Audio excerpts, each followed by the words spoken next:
forest permit toolkit that helps us administer permits for rec and tourism purposes, and then currently P&L, but Inel is smiling at me, but contract management system in 2017.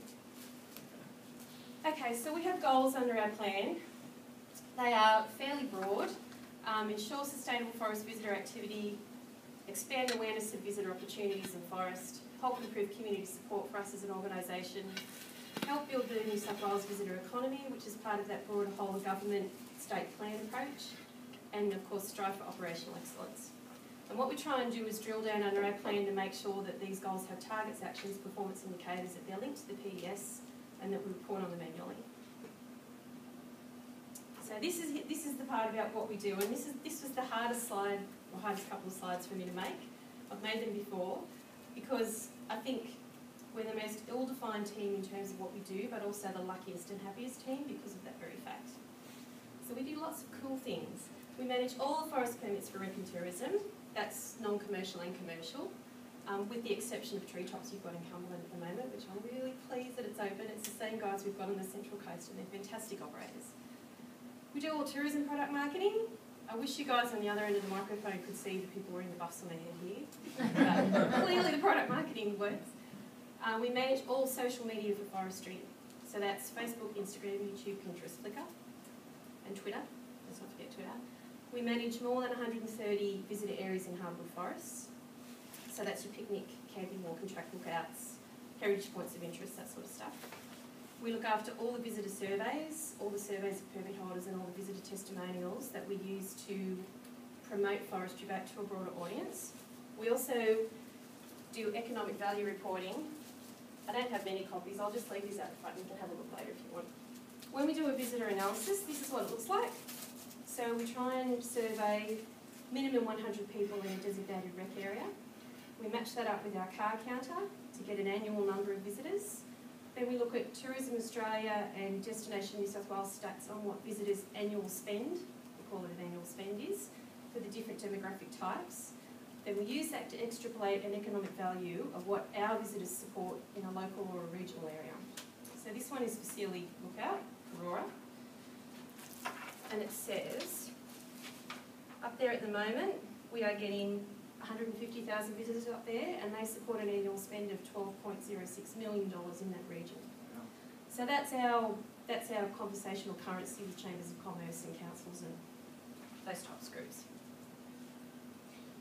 Sorry, Louise, I didn't realise we have Flickr and Twitter accounts as well. So Twitter, I'll talk about social media. Sure, no. If that's all right. We're still on what we do as a team, so we grow and manage the tourism image library. I've had a couple of conversations with Derek about this in the past. It's currently sitting at about 80 gig on the Maitland server, so we're going to find a better home for that soon. But that's all the images that we use to promote the business. So when we started Facebook in 2012, the images I could get from corporate comms were very 1970s, daggy, not going to sell anything. So now we have a range of photographers around the eastern, up and down the east coast, who, when we have something going on in forest, an event, when we have a visitor area, we send them out to capture images so we can use that as our conversation points on social media. We do sponsorships where they relate to forest permits for rec and tourism or tourism marketing.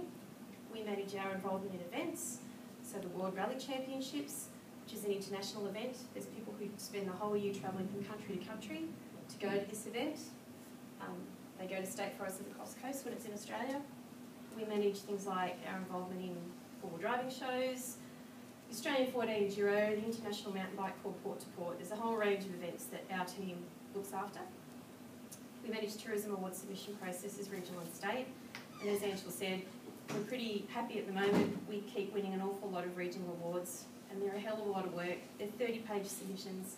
They're not just about the picnic area, they're about the whole business of forestry. We're drawing information from everywhere about risk and safety and timber, and they're big effort processes, but the reward is great in terms of tourism industry recognition, ongoing marketing opportunities, more attractive to visitors, and social licence for forestry.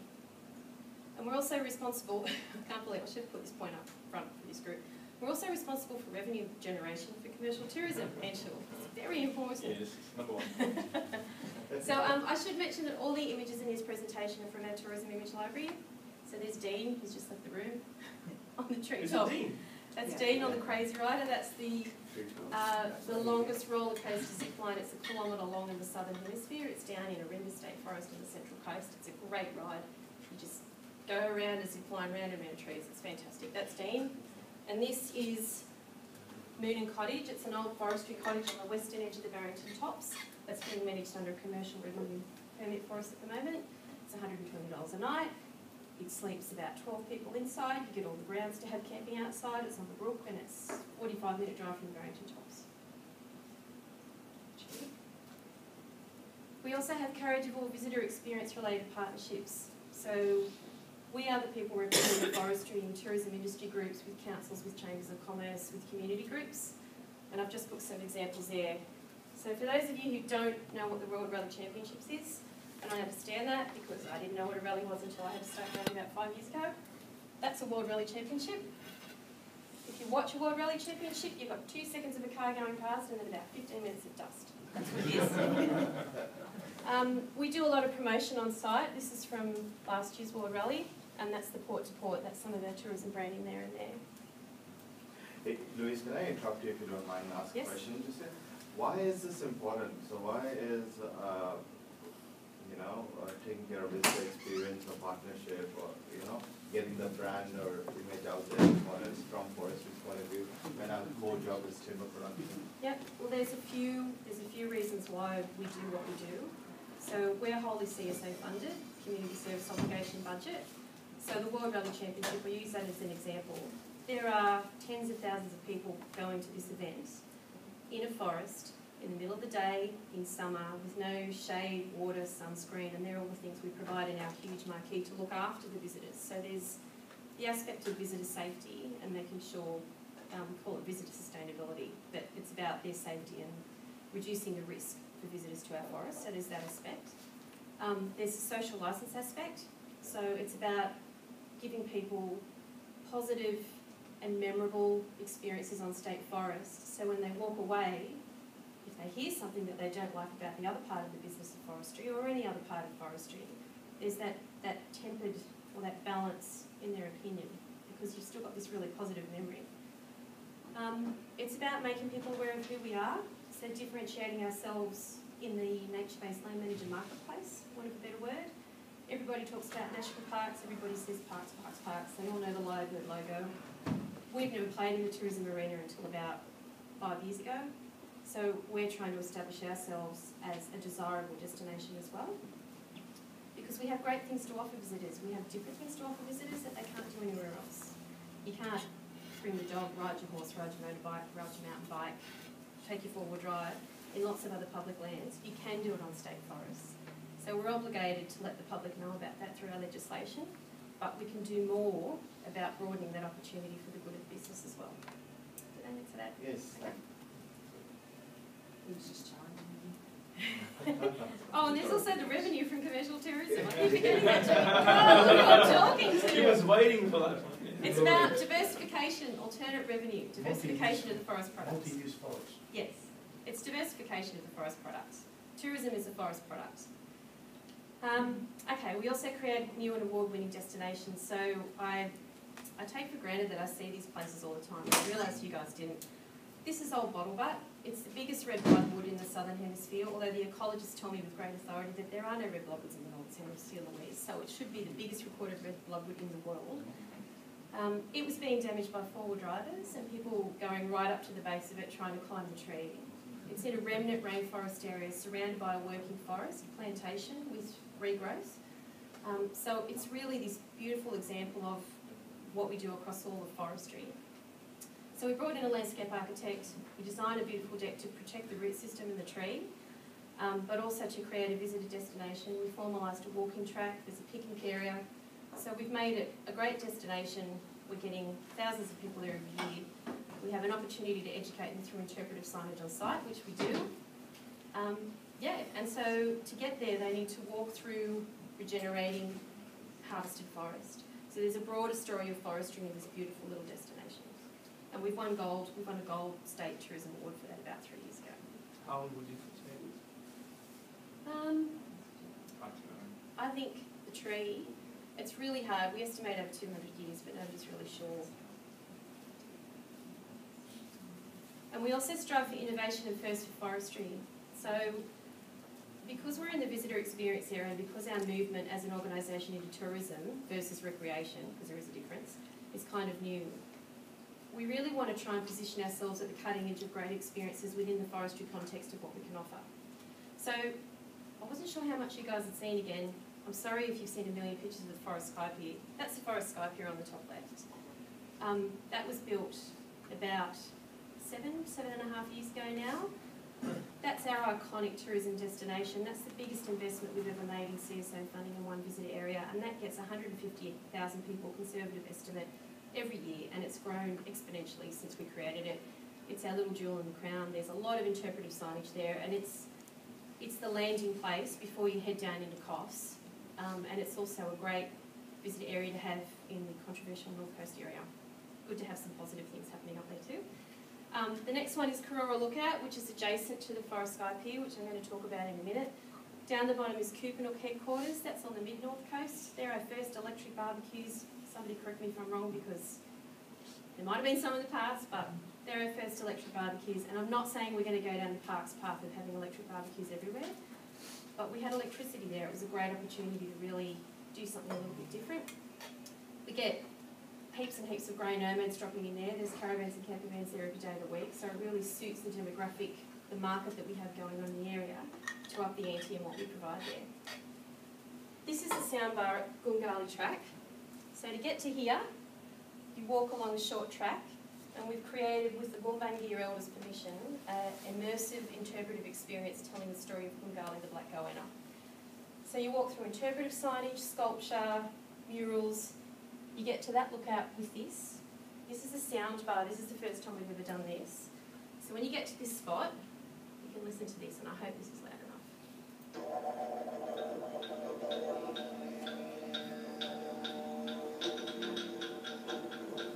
G'day, hello, welcome in the Gumbaynggirr Aboriginal language. I am Uncle Mark Flanders. I'm a Gumbaynggirr traditional owner from this country. I'd like to acknowledge my ancestors who have walked this land for thousands of years.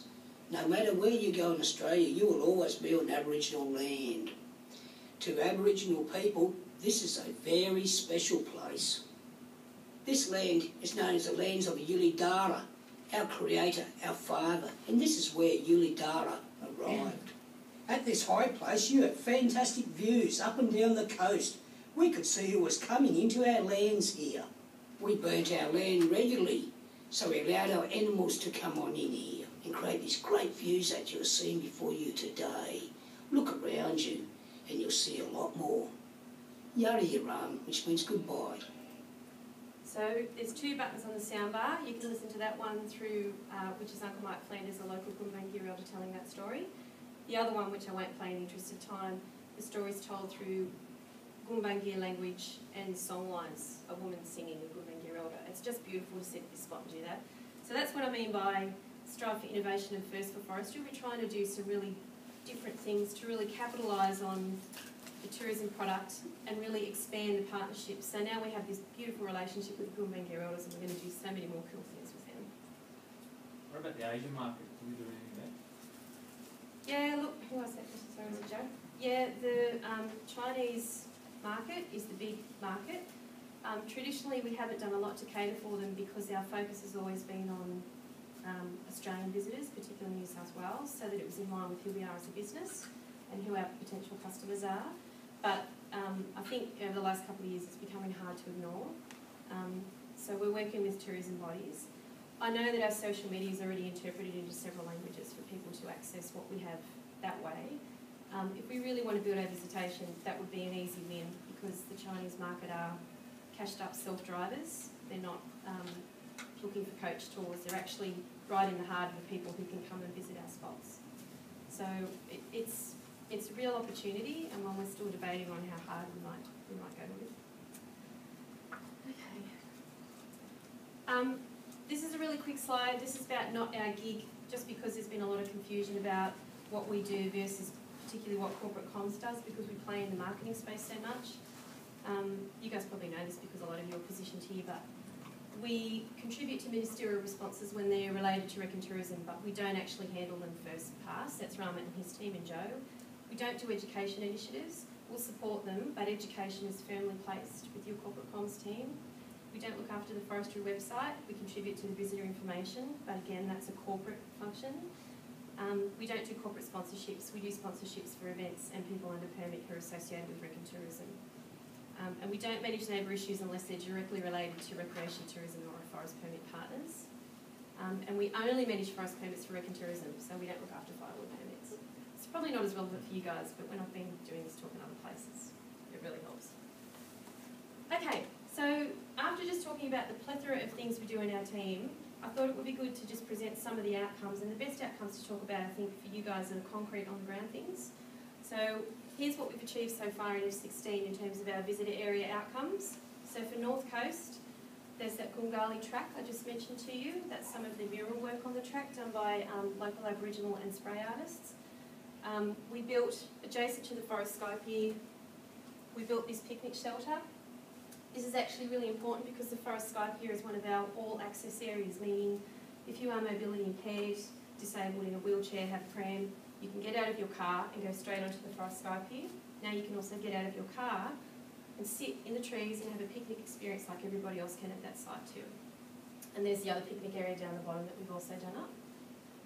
Sorry, just to add one thing. A lot of what we're seeing there is funded by CSO. So Yes. it's CSO money. It's all CSO money because these are our free visitor areas. It's purely a CSO function.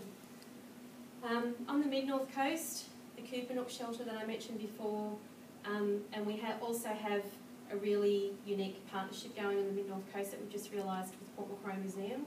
So for the first time ever, we've built a visitor area not on state forest. The reason that we've done that is, it's a bit of a long story actually, there's a large public art sculpture of a koala, a fiberglass koala, that's painted in forestry scenes that you guys have got on the stickers down the back. I'll hand it out down the back.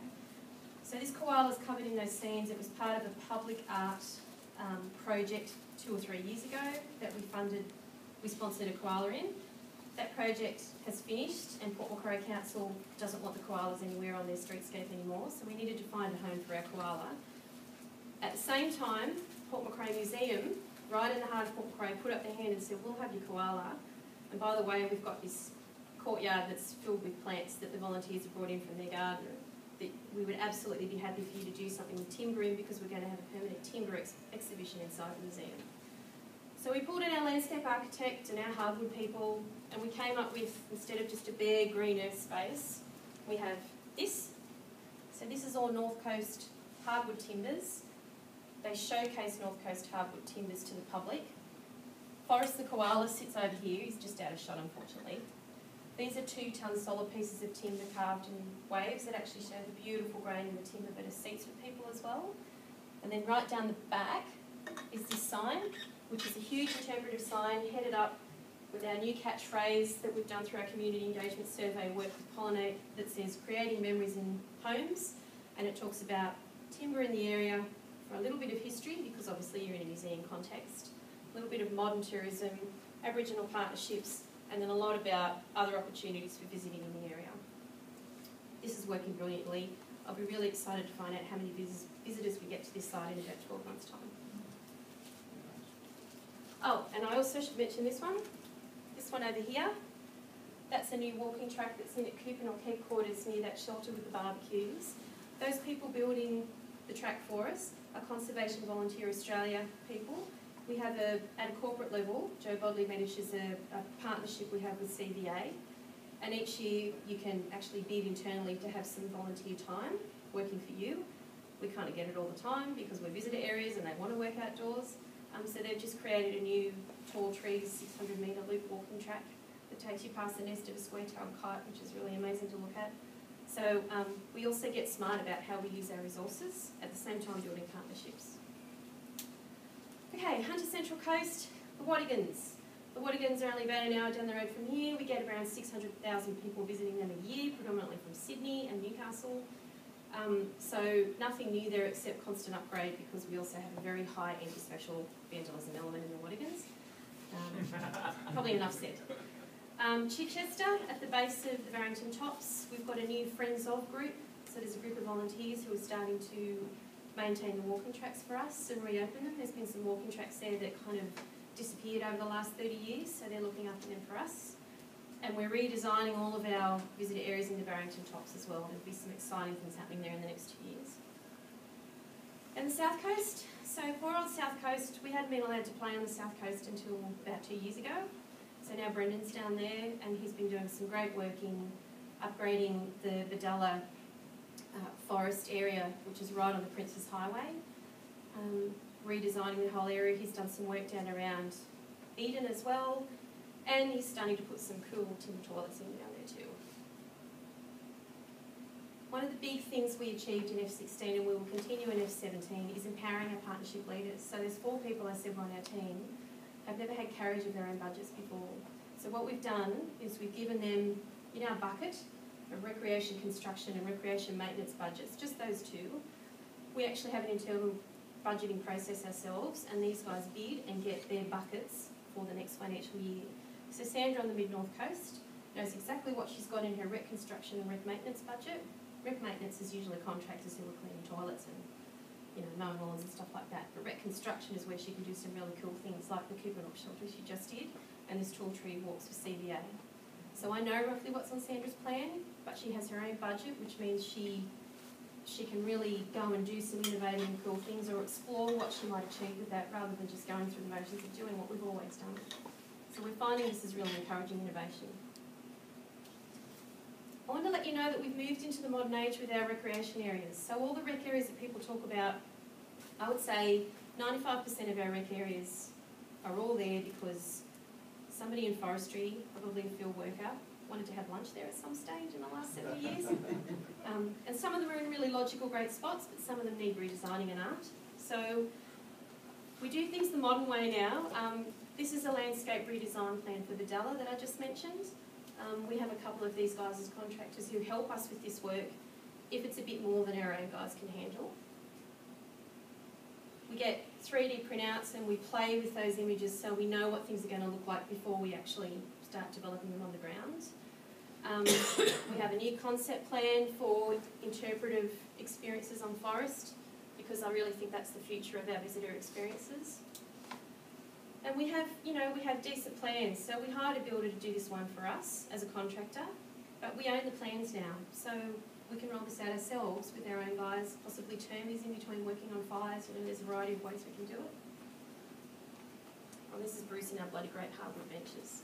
This is Bruce, this was from down on the south coast, who took one of the designs that an architect did for us, and he's done them for 1/3 of the price that a contractor could. So he did a job lot in a wet period, and they're now popping up all around the coastal areas. Okay, I'm going to move on to marketing now, and how am I going for time? 5, 10? Yeah. I'm okay? Yeah. So you got my slot as well. Oh, thanks, Jimmy. And mine. We're volunteering slots. So I mentioned before that we do all the tourism marketing and the social media work. I wanted to let you know, I'm not going to put up all the brand strategy, but I wanted to let you all know there is method to the madness. We're not all sitting at our desks going, yeah, this is a cool colour, we're just going to flip this advert up. We actually have a brand strategy. So these are a couple of pages from it. We spent a bit of time around, probably about 5 years ago now, trying to figure out who we were and who we were as an organisation in terms of what we brought to the tourism industry. So we have, well, our turn, actually, could I flip up the lights, Angela? Yeah, sure. Should have asked that at the beginning, shouldn't I? That's the one. So our term for what we're selling in forestry is sustainable tourism, in that there are economic and social benefits to local communities, and we also protect and enhance our natural and cultural attributes and assets. So I think that really defines who we are in the tourism area. This is a genuine USP, this is our unique selling point. And this is how we differentiate ourselves compared to national parks. So we talk about balanced approach, permissible activities, and commercially realistic negotiations. The strategy is quite thick. It has brand positioning. It looks at, this is when we went through our nearest competitor. I don't actually like that word. I think we actually complement what parks offer, but we had to go through this process. So At the time, Parks was about care, caution, walk gently, please don't. All their tourism image library 5 years ago was soft muted tones and just long evening shadows and landscapes, no people. So that's how we sort of evolved what our image library would look like, and our branding and our advertisements. Bold, bright colours, lots of natural light, and people in the forest. You can bring your dog, such a simple phrase. It is one of the most popular, we get the biggest response to that simple phrase because people still don't understand you can bring your dog to a state forest, and it's a massive point of differentiation for us. Such a basic thing, but even through this recent community engagement survey, it came out that most people in the room didn't know that was one of the things you can do in state forests. So we'll just keep hammering home this phrase. We throw it on everything because it's actually a huge selling point for us in forestry. Now, I've mentioned the community engagement survey recently a couple of times. I don't know how much you guys have been exposed to it. I thought I'd just do a couple of little snippets of results. So the community engagement survey was looking at how people perceived Forestry Corp as an entity, as a whole, who we are.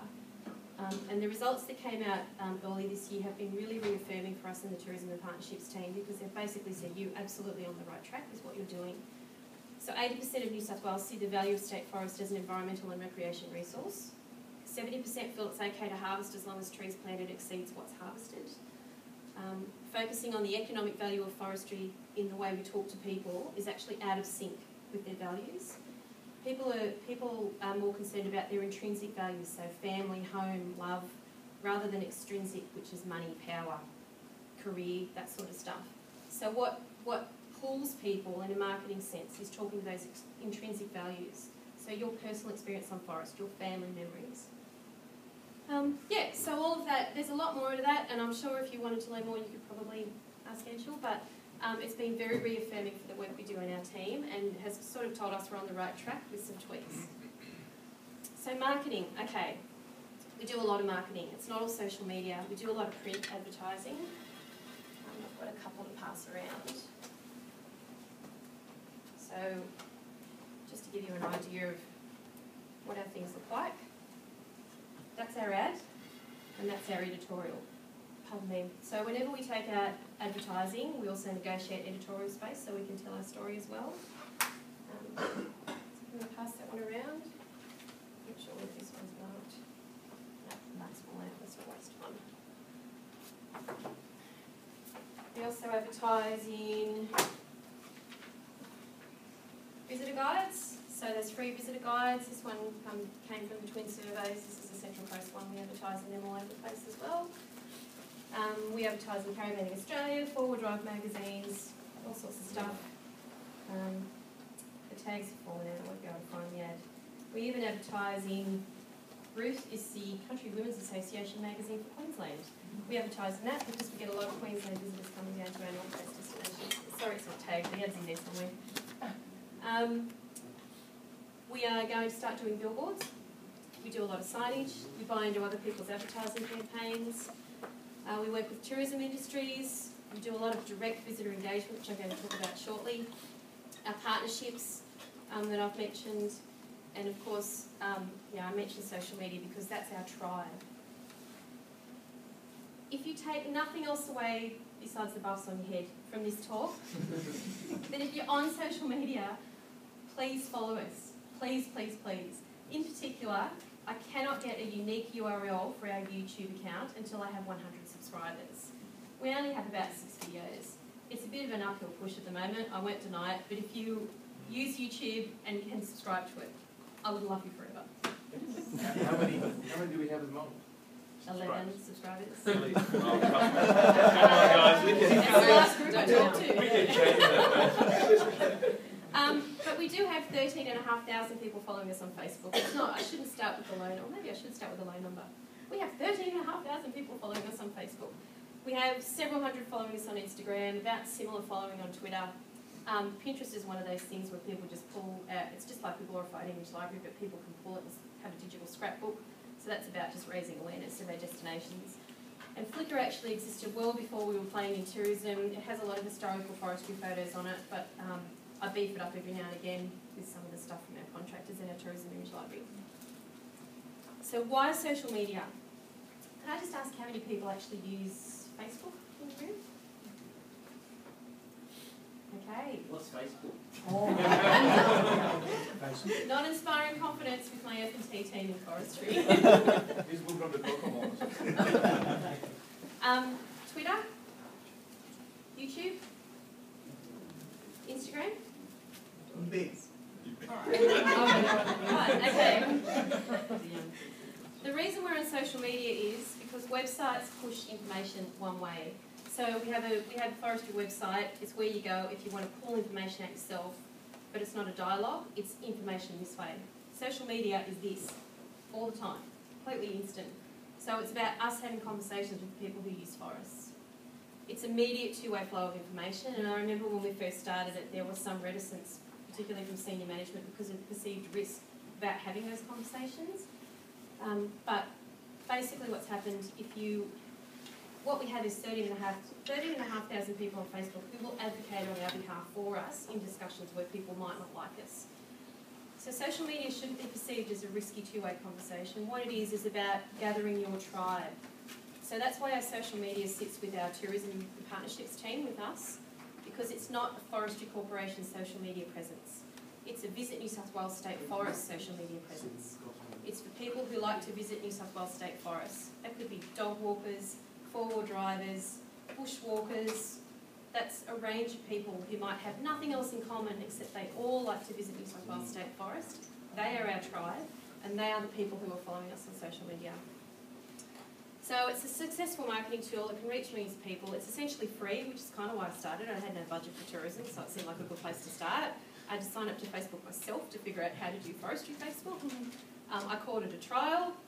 There is no trialling. You're live or you're not. So, big learning process, but it's also friendly, conversational and personal.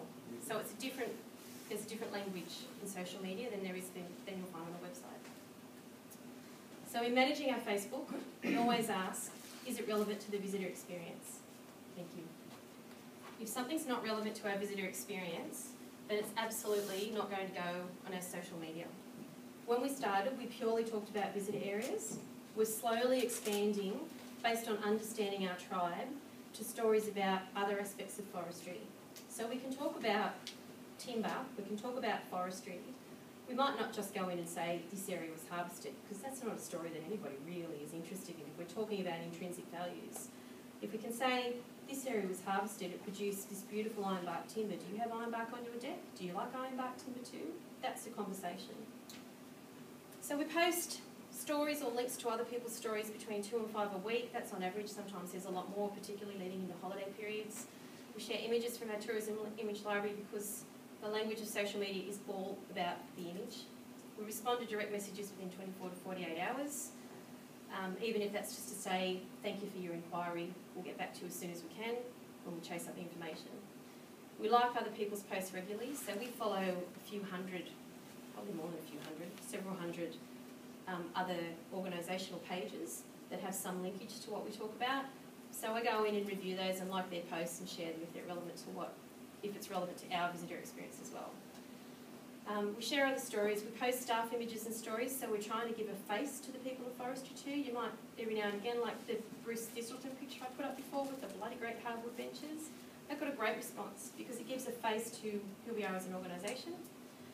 And we also post visitors' Instagram shots. So our Instagram account, which is Visit New South Wales Forests, any photo on Instagram that gets tagged with our hashtag automatically gets sent to a tab on our Facebook page so people can see it.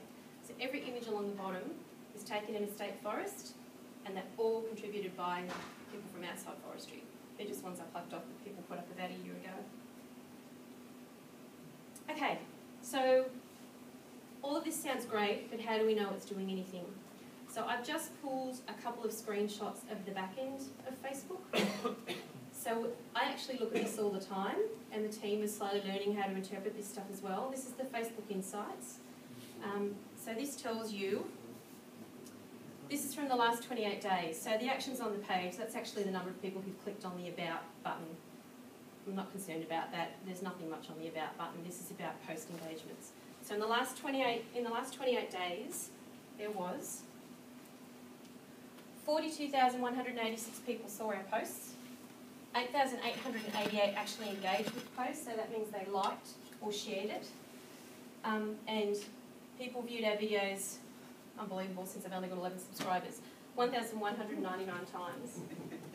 The videos are actually links from YouTube, but there you go. So they're enjoying them, they just don't want to commit yet. Have to woo them a bit more. We also look at where we stand against other social media. So Australia.com, Tourism Australia, has a massive following. They're our benchmark. They have 7.6 million followers on Facebook. That is the upper echelon of having followers on Facebook. Blue Mountains Australia is an independent tourism org. They've got 218,000. National Parks has 54,000. The legendary Pacific Coast, which goes from Sydney up to the Queensland border and just talks about tourism destinations, they have 16. And when I printed this off a week or two ago, we had 13,100 followers. So we can figure out where we are, and it helps us define our goals for our plan as well. This is our demographic. This is the sort of stuff I can see behind the scenes as well. So these are our fans from the past 28 days. You can see a breakdown of female to male, age groups, people that we reached, or people that are our fans. People that are our fans are people who've actually liked our page and see us regularly in their Facebook feeds. People that we've reached are other people who haven't liked our page yet, but they've seen our stuff through people sharing it themselves. Pardon me. We can also see where people come from. So in the last 28 days, 2,928 people in Sydney saw our posts, and 166 from Wollongong did. And 236 people had the page changed to German language so they could read it. There was 61, oh, was that 81? 81 into Portuguese. That table is a lot longer, I just put a snapshot up there. But 17,893 people that were reached were actually from Australia, which is still our core target market. So what's next? Social media. Our goal is to have 50,000 followers on Facebook by 2019. That's actually become incredibly difficult in the last 6 months because Facebook changed their algorithm to make it even harder to show up in people's Facebook feeds. But anyway, set that goal before then, still aim for it. More visitor experience development, so as I said, a lot more of those immersive interpretive experiences, more first for forestry. Building the South Coast momentum, so really funneling some more energy down there, and growing revenue from commercial tourism, of course. Essential, of course. And partnerships. I've got more partnerships, more partnerships, more partnerships. Partnerships is where we seem to be expending a lot more energy and time in our team, but it's really paying off. So working more with our Aboriginal partnerships team on those interpretive experiences with other tourism providers. More awards, but also not just looking at tourism awards, but Interpretation Australia awards, maybe some eco accreditation. Permit partnership provenance, I've got that down the bottom. That's where I'm probably going to need this team's help. A lot of the way we help out our permit holders or sponsor their events is by giving them a discount on their permit fee that's set down under the toolkit. At the moment, we're only invoicing for the final amount. I really want to build a provenance, a story about where we've given in-kind or sponsorship through showing discounts on our invoicing. Seems such a basic thing, we don't do it. I had to prepare stuff for a Natural Resource Commission report this time last year, and I could not get any information on how many sponsorships we've done or put a dollar value on our in-kind support because it's not reflected on our financial information. So I threw that dot point in there because that's super important and I really need to work with you guys on that. And the point above it is the Visit Forest app. We have an app.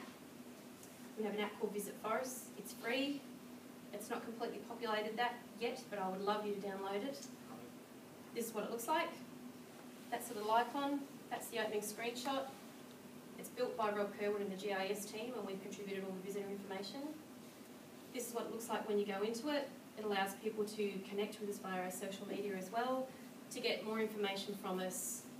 It's got general information of what we expect from our visitors in terms of acting sustainably in the forest, and also safety information. So this is how it works. You're walking through the forest, where am I? Maybe my app will tell me. So you open your app, it says, Dunk, you're in Arara East State Forest here. So you read about that. You're on the walking tracks, that's great. Is there anything else to do nearby? You press a button, it says Coral Lookouts nearby. You might want to go and explore that too. So that's it. Want to finish there? Have you got any questions or? No, I've blown your minds.